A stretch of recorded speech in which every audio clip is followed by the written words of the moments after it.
تو ہر مسلمان کو حضور کی آمد کی خوشی ہے، چاہے وہ بچے ہیں، چاہے وہ جوان ہیں، مرد ہے، عورت ہے، بوڑھا ہے، کسے باشد کوئی بھی ہو، اپنے نبی کی آمد پر وہ خوشی جو ہے وہ ضرور منا رہا ہے۔ کیوں؟ اس لیے کہ اللہ تعالیٰ نے ارشاد فرمایا لَقَدْ مَنَّ اللَّهُ عَلَى الْمُؤْمِنِينَ کہ میں نے مومنوں پر احسان کیا۔ تو جس کو اللہ کا نبی مل جائے، پھر ایسا نبی مل جائے جو غریبوں کا سہارا ہو، بے چاروں کا چارہ ہو اور بے سہاروں کا سہارا بن کر آئے، ایسا نبی مل جائے تو وہ کیوں نہ خوشی منائے۔ حضرات محترم، پھر وہ ایسا نبی ہے، باقی جتنی بھی نعمتیں ہیں وہ سب انسان کو دنیا میں کام آتی ہیں۔ دیکھیں، ہاتھ پاؤں ہیں یا دنیا کا مال و متاع ہے، جب تک بندہ زندہ رہے تو وہ دنیا میں کام آتا رہے گا، اور جب فوت ہو جائے تو سب چھوڑ جاتے ہیں، سب نعمتیں دور ہو جاتی ہیں، یہاں تک کہ ماں باپ بھی دور ہو گئے، بہن بھائی بھی دور ہو گئے، رشتہ دار بھی دور ہو گئے۔ لیکن قربان چاہیں اس نعمت سے اللہ کے نبی پر کہ پھر بھی یہ دنیا میں ہو تو پھر بھی ہمارے ساتھ ہیں، اور قبر میں جائیں تو پھر بھی ہمیں اپنا دیدار کراتے ہیں، پھر بھی ہم پر رحم و کرم فرماتے ہیں۔ اور پھر میدان معاشر ہوگا تو اس میدان معاشر کے اندر اسی نبی کے سہارے، اسی نبی کے واسطے سے اللہ تعالیٰ ہمیں جنت بھی عطا فرما دے گا، جو کبھی ہمیں بھولے گا نہیں، کبھی ہمیں بھولے گا نہیں، کبھی ہمیں چھوڑے گا نہیں۔ ایسا نبی ہمیں ملا ہے تو پھر ہم کیوں نہ اس کی خوشی منائیں، اس کی آمد پر ہم کیوں نہ چراغاں کریں، اس کی آمد پر ہم کیوں نہ لنگر تقسیم کریں، اس کی آمد پر اس کا ذکر و اذکار ہم کیوں نہ سنیں، کیوں نہ سنائیں۔ ایسا ہمیں نبی ملا ہے۔ اور پھر یہ بھی بات مرتبہ حضور صلی اللہ علیہ وسلم تشریف فرما تھے، صحابہ کرام بھی بیٹھے ہوئے، سیدنا صدیق اکبر رضی اللہ تعالیٰ عنہ جو صحابہ کرام کے سردار ہیں، نبی کے بعد جن کی عظمت ہے، شان ہے، جن کو اللہ کے نبی نے خود اپنے مصلی پر کھڑا کیا،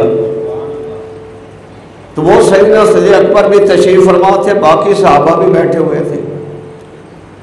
تو حضرت علی مرتضیٰ شیر خدا آئے، جب آپ آئے تو مجمع کافی لگا ہوا تھا، کافی رش تھا صحابہ کرام کا، کوئی جگہ بیٹھنے کی نہیں تھی۔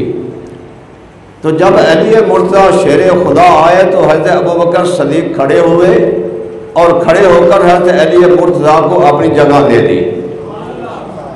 جب جگہ دے دی تو نبی کریم صلی اللہ علیہ وسلم نے ارشاد فرمایا، قدر والا قدر والے ہی کی عزت کرتا ہے، قدر والا قدر والے ہی کی عزت کرتا ہے۔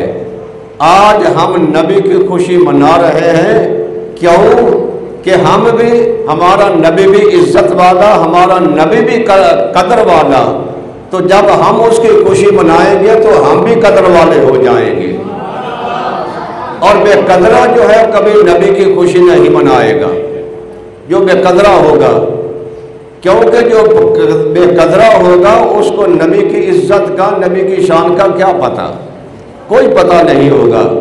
جیسے وہ کسی نے بڑی پیاری بات کہی کہ قدر نبیدہ جانن والے، قدر نبیدہ ایک ہی جانن دنیا دار کمینے، قدر نبیدہ ایک ہی جانن دنیا دار کمینے، قدر نبیدہ جانن والے سونگے وچ مدینے۔ قدر پانیدہ مچھلی جانے یا جانے مرغابی، قدر پانیدہ مچھلی جانے یا جانے مرغابی، قدر نبیدہ اللہ جانے یا جانے اصحابی۔ تو حضرات محترم، ہم اللہ کے نبی کی قدر کرتے ہیں، عزت کرتے ہیں، اس کی آمد کی خوشی مناتے ہیں، خوشی مناتے ہیں۔ اس لیے رب نے فرمایا کہ میں نے ایمان والوں پر فضل احسان کیا ہے۔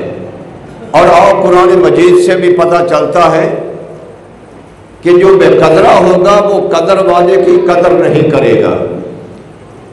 سیدنا پیارے یوسف علیہ السلام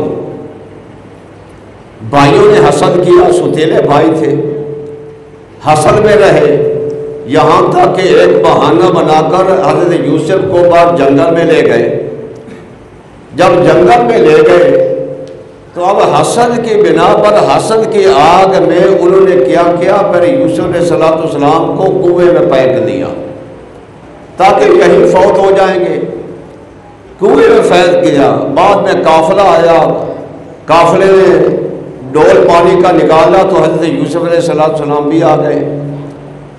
اب جب بھائیوں کو پتہ چلا یوسف علیہ السلام کو تو قافلے نے نکال لیا ہے، دوڑے ہوئے آئے، کہنے لگے قافلے والوں یہ ہمارا غلام ہے، بھاگ کر آیا ہے۔ اب قرآن کیا کہتا ہے، جب انہوں نے کہا کہ ہمارا غلام ہے تو قافلے والوں نے کہا کہ ہمیں بیچ ڈالو پھر، لہذا انہوں نے بیچا۔ کیسے بیچا؟ قرآن مجید کہہ رہا ہے وَشَرَوْهُ بِثَمَنٍ بَخْسٍ دَرَاهِمَ مَعْدُودَةٍ، چند ٹھکوٹے قصوں کے ساتھ حضرت اللہ کے نبی کو بیچ ڈالا۔ اب ذرا غور کریں، اللہ کا نبی ہو، پیارے ہو، یوسف علیہ السلام کا حسن و جمال ہو، اللہ کا پیارا ہو، اور وہ حسن جمال جس کا کوئی مقابلہ نہ ملے دنیا پر، لیکن ان بھائیوں نے کھوٹے درموں سے، کھوٹے چند درموں سے بیچ ڈالا۔ کیوں؟ وہ بے قدرے تھے، انہیں نبی کی قدر کا نہیں پتا تھا، نبی کی عزت کا نہیں پتا تھا۔ اگر انہیں پتا چلا کہ یہ نبی ہے اور اس کی عزت کرنی ہے تو قطن پیارے یوسف کو نہ کنویں میں پھینکتے اور نہ بیچتے۔ چند کھوٹے درموں سے پیارے یوسف علیہ السلام کو بیچ ڈالا۔ تو پتہ چلا قرآن سے کہ بے قدرہ جو ہے وہ کبھی قدر نبی کی نہیں کرے گا، ہمیشہ نبی کی قدر، ہمیشہ نبی کی عزت وہی کرے گا جو خود بھی قدر والا ہوگا، جس سے نبی کے ساتھ پیار بھی ہوگا۔ اور آج ہم حضور کی تعریف کرتے ہیں، سنتے ہیں، حضور کے لیے لنگر بانٹتے ہیں، کوئی کچھ بانٹ رہا ہے، کوئی کچھ بانٹ رہا ہے، یہی محبت کا اظہار ہے۔